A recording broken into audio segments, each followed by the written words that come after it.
A gente começa com a série Sede de Justiça, a luta por indenização de um mecânico que foi atropelado quando esperava por socorro numa rodovia na Grande São Paulo.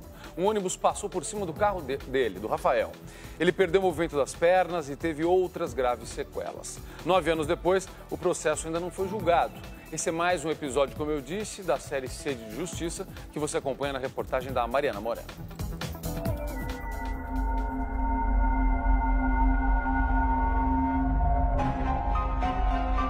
Acredita que você sobreviveu? Por um milagre, por Deus.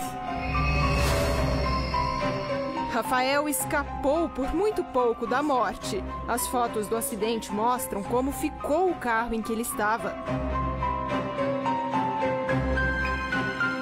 Inacreditável ter saído vivo numa situação daquela. Inacreditável. Literalmente ele passou por cima, não bateu no meu carro, ele passou por cima.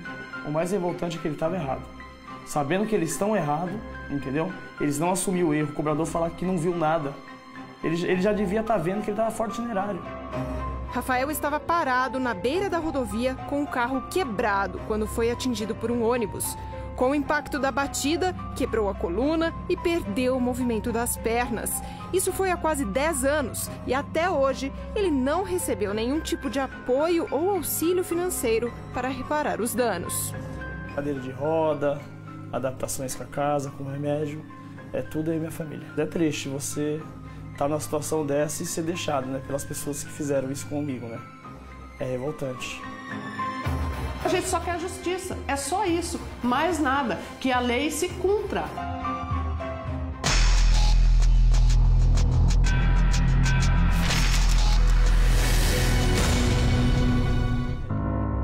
Rafael tinha 19 anos quando recebeu a notícia mais difícil de sua vida. Sentia dores na coluna, que ela estava quebrada ainda, que eu quebrei ela em 2 lugares, e minha mãe falando para mim que eu não ia voltar mais a andar, ela e o médico e um psicólogo. E essa notícia... Foi chocante. Era 7 de maio de 2004.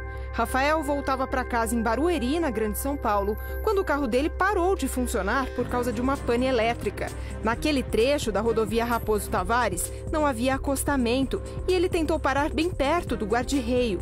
Fazia frio e o tempo estava fechado, por isso Rafael resolveu esperar o guincho dentro do veículo. Minutos depois, o carro foi atingido por um ônibus e arrastado por 200 metros. Encostei lá no guarda-reio, sinalizei com o triângulo, liguei para minha mãe avisando que o carro quebrou e liguei para minha empresa. A minha empresa falou que 20 minutos estaria lá para me buscar. Com o guincho? Com o guincho da empresa. E nesse tempo eu fiquei dentro do carro aguardando, né, o guincho chegar. E foi aonde que aconteceu. O ônibus veio por trás e pegou meu carro. E depois disso você não se lembra mais não lembro de mais nada. Eu não vi nem o carro balançar. Acordou já no hospital? Acordei no hospital. Rafael alega que o motorista do ônibus não podia trafegar por aquela pista. O horário de pico, o trânsito de ônibus lá embaixo é enorme, o trânsito de ônibus é enorme. Então assim, o ônibus estava fora do itinerário. Para cortar o trânsito, ele passou lá por cima. Era onde você estava? É, onde eu estava parado. O certo, então, é o ônibus? Está na paralela, era para estar na expressa, ele estava na Raposo. Hoje, se a gente passa lá onde é o lugar do ônibus, a gente é multado por isso. Por que o ônibus não é multado quando ele passa no lugar errado? O boletim de ocorrência da época já está até apagando por causa da ação do tempo. Mas lá consta que o motorista do ônibus não se feriu e que ele não conseguiu evitar o acidente porque o carro estava sem sinalização. E eu preferi ficar dentro do carro pelo lugar ser perigoso. Rafael era mecânico em uma montadora de veículos e teve que abandonar o emprego. Além da cadeira de rodas, usa uma bolsa coletora de urina, porque durante a batida, a bexiga dele foi atingida gravemente pelo volante do carro. Mesmo depois de quase 10 anos, Rafael ainda sofre com as sequelas do acidente. O ruim só é quando ele sente dor, né? Que aí você sofre junto, sem ter o que fazer. Ele é maravilhoso, é um ótimo marido, um ótimo amigo. O ruim só é as dores. Vanessa conheceu Rafael há 3 anos. É ela quem ajuda o noivo em quase tudo. Estar em uma cadeira de rodas mudou completamente a rotina do ex-mecânico. A casa precisou ser adaptada.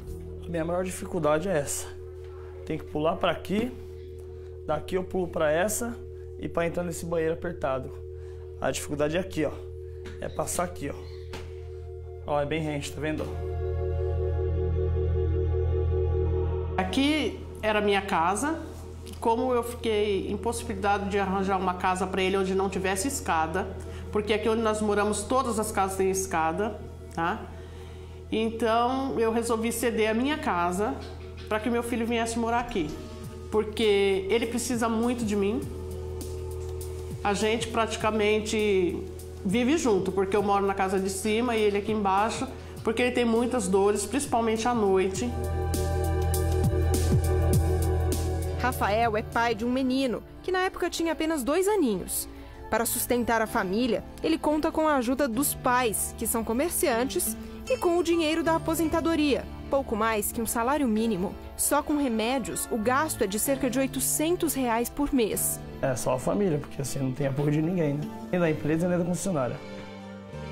Alguns meses depois do acidente, a família entrou com uma ação na justiça por danos morais e materiais. O processo é contra a empresa de ônibus.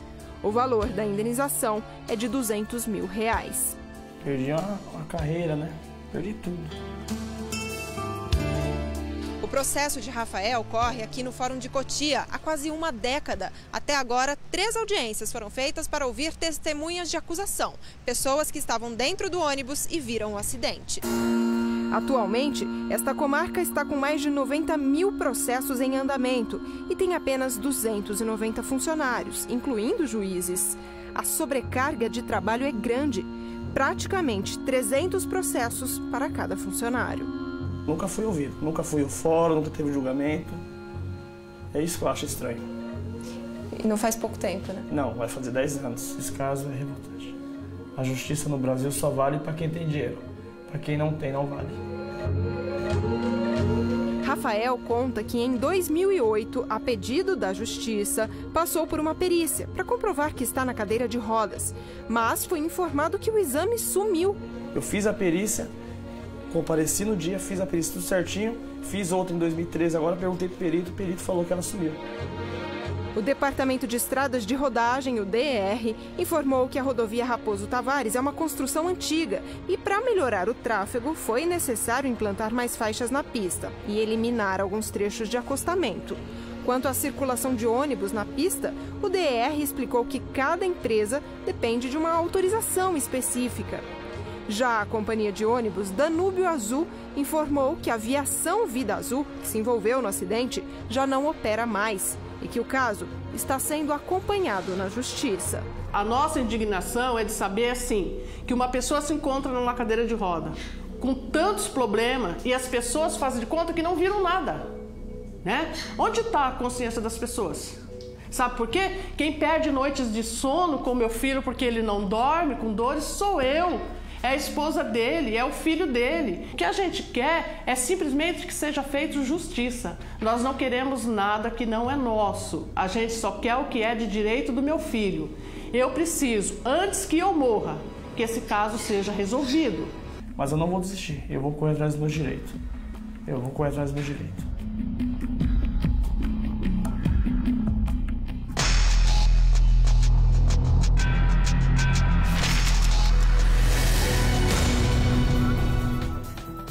Quase 10 anos. É por isso que a gente mostra, esse tipo de reportagem, por isso que essa série Sede de Justiça existe, são tantos casos assim. A gente vai acompanhar esse caso e claro que você terá as informações a respeito dele aqui no Hoje em Dia. A gente espera que com uma solução.